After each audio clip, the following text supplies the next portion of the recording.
this video we are going to discuss about 11th standard computer science chapter 3 part 2. Okay, so computer organization. Last class we discussed about the basic concepts of microprocessor. Now in this class we are going to discuss about what are the characteristics of microprocessor and how the data can be communicated between CPU and memory. Okay, now we can say about characteristics of microprocessor. So a microprocessor performs depends on the following characteristics.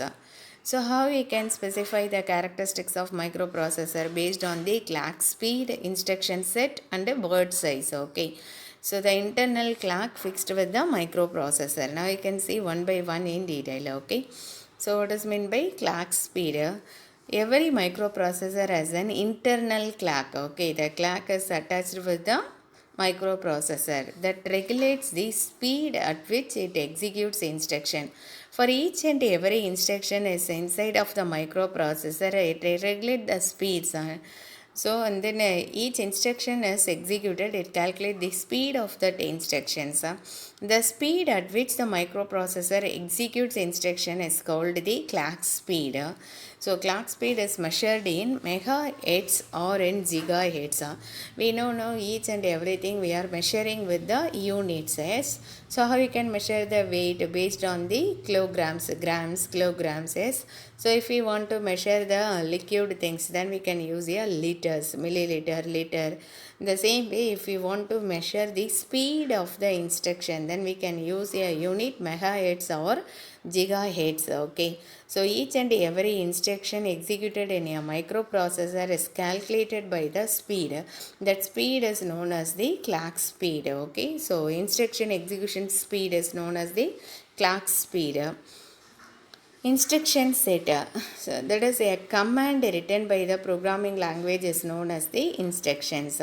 Based on that command only, the computer system can execute and process the data and provide the output. Okay, a command which is given to your computer to perform an operation and data is called an instructions. Okay, so what is meant by instruction? The commands given to the data, that is the in programming language we are writing a instruction. No, we are writing the statement. In programming language, each and every statement, every line is known as a statement. So that statement is known as the commands or instructions. Okay, so based on that instruction only, the computer systems can perform all the operations. The basic set of mission level instructions that a microprocessor is designed to execute is called as an instruction set. Okay, so the basic sets of instruction level is known as the instruction set.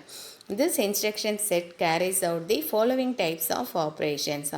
So what are the operations? Data transfer. If we want to transfer the data from input device to memory device or memory device to output devices, we can able to transfer the data. And then arithmetic operations. We already know what are the arithmetic operations? Addition, subtraction, multiplication, division, modulus. These are all as known as the arithmetic operations. And then logical operations, that is and or not. So based on the condition you have to decide whether you want to do or not. Okay, so that type of operations is known as the logical operations. And then control flow. When you check the condition whether you want to pass the control from left side or you want to skip the data, so based on that condition we can transfer the control from one place to another place is known as the control flow. So control flow means we can transfer the control, we can jump the control from one place to another place is known as the control flow. Okay, the control jumps from one part of the program to another part based on the condition is known as the control flow. And then input output devices. Okay, so how the data sets get from the input and how it can be produced the output. Okay, instruction. So what is the instruction is used for getting input in C++ programming language? We are using cin statement for getting the input, and then cout statement is used to provide the output. Okay, so these are all known as the instruction set. These are different types of process can be done with the microprocessor using some instruction sets. Okay, word size. So in general, what is meant by word? The collection of letters is known as a word. Okay, so now you can see what is meant by word size.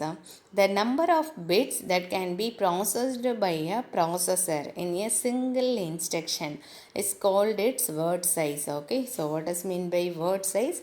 How many number of bits can be processed by the processor?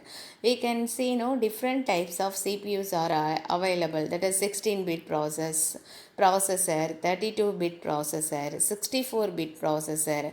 So based on the processing capacity, how many bits can be taken to process at a time? So that bits is known as the word size. Okay, we know what is meant by bits. Bits, what is the expansion of bits? Binary digits. That is zeros and ones is known as a bit. Either it may be the 0 or 1.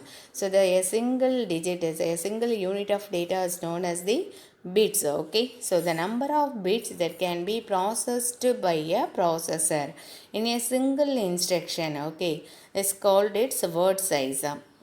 So word size determines the amount of RAM that can be accessed by a microprocessor at one time and the total number of pins on the microprocessor. So total number of input and output pins in turn determines the architecture of the microprocessor. Okay, so based on the input and the output pins, you can specify the how many number of bits are used to process this particular microprocessor. Okay, so word size, what is meant by word size? How many number of bits used for processing at a time? How many number of bits are used to process is known as the word size. Okay, so bits means bits is a individual data, that is a so a smallest individual unit of data is known as bits, that is zeros or ones. Okay, so now you can see this one. The first commercial microprocessor, Intel 4004, is a 4-bit microprocessor. Okay, how many bits is there? This microprocessor is used to process 4-bit data at a time. It has 4 input pins and 4 output pins. Number of output pins is always equal to the number of input pins. It can process 4 bits at a time. So it is called a 4-bit processor. Okay, the first microprocessor. Which one is a first microprocessor? Microprocessor 4004 is the first microprocessor. This microprocessor is used to process the 4-bit data. So we call it as a 4-bit microprocessor.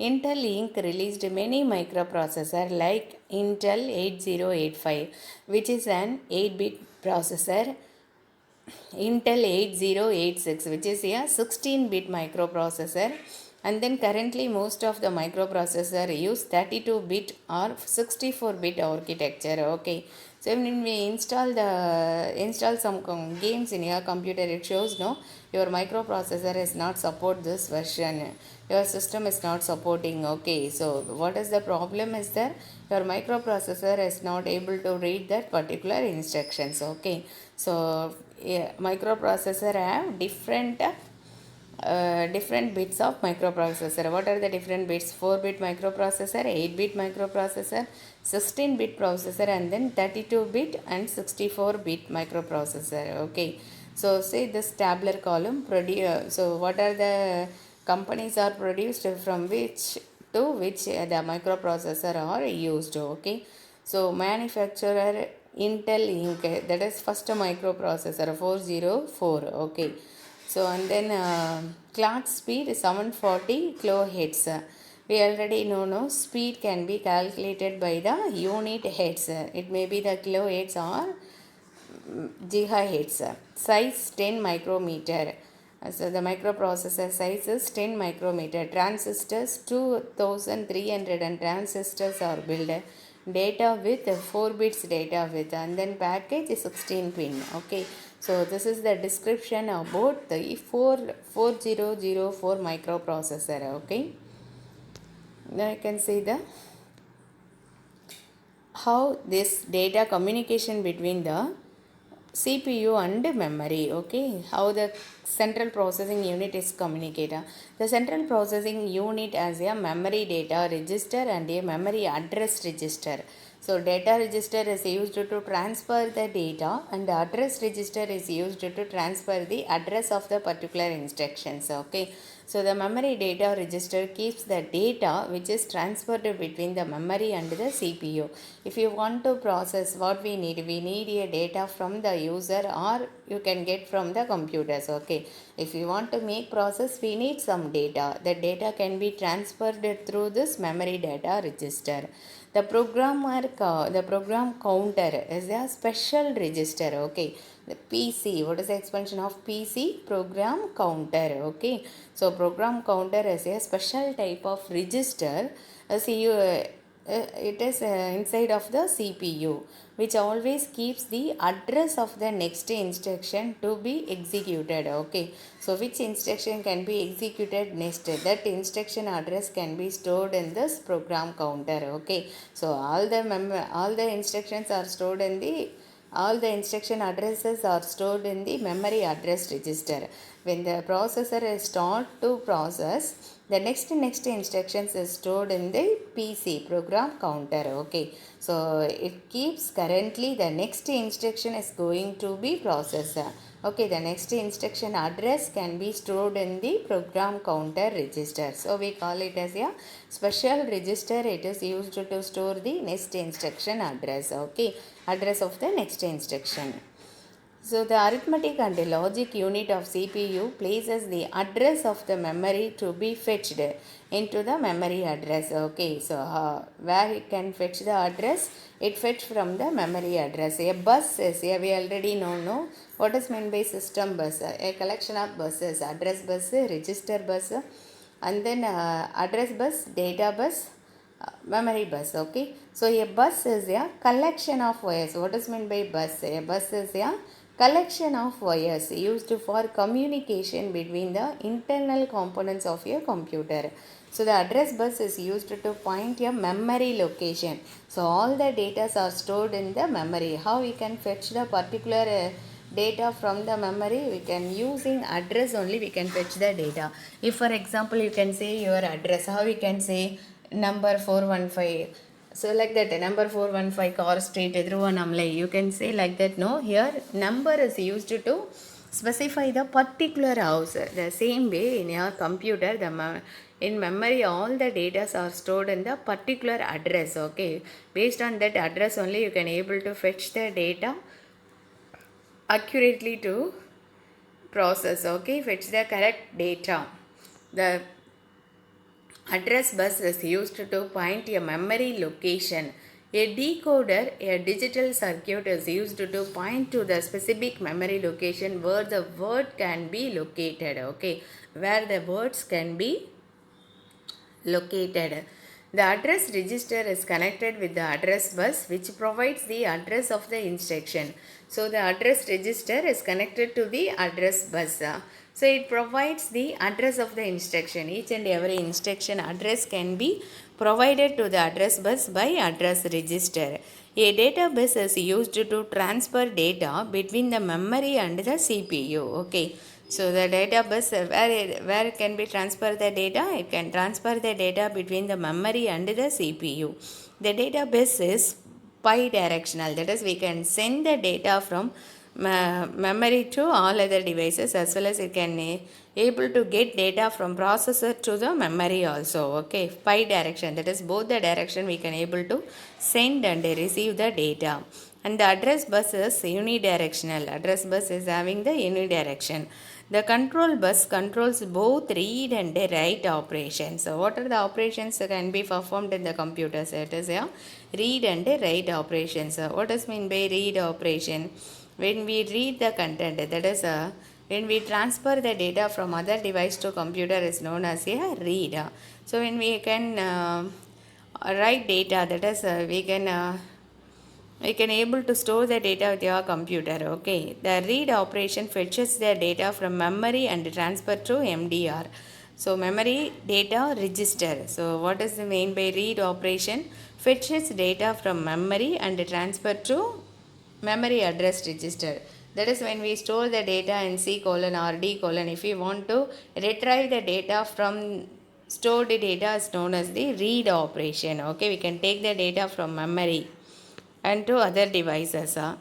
That is known as the memory read operation. So when you want to transfer the data from other device to computer is known as the write operation. Okay, can you able to understand more what does mean by read and the write operation?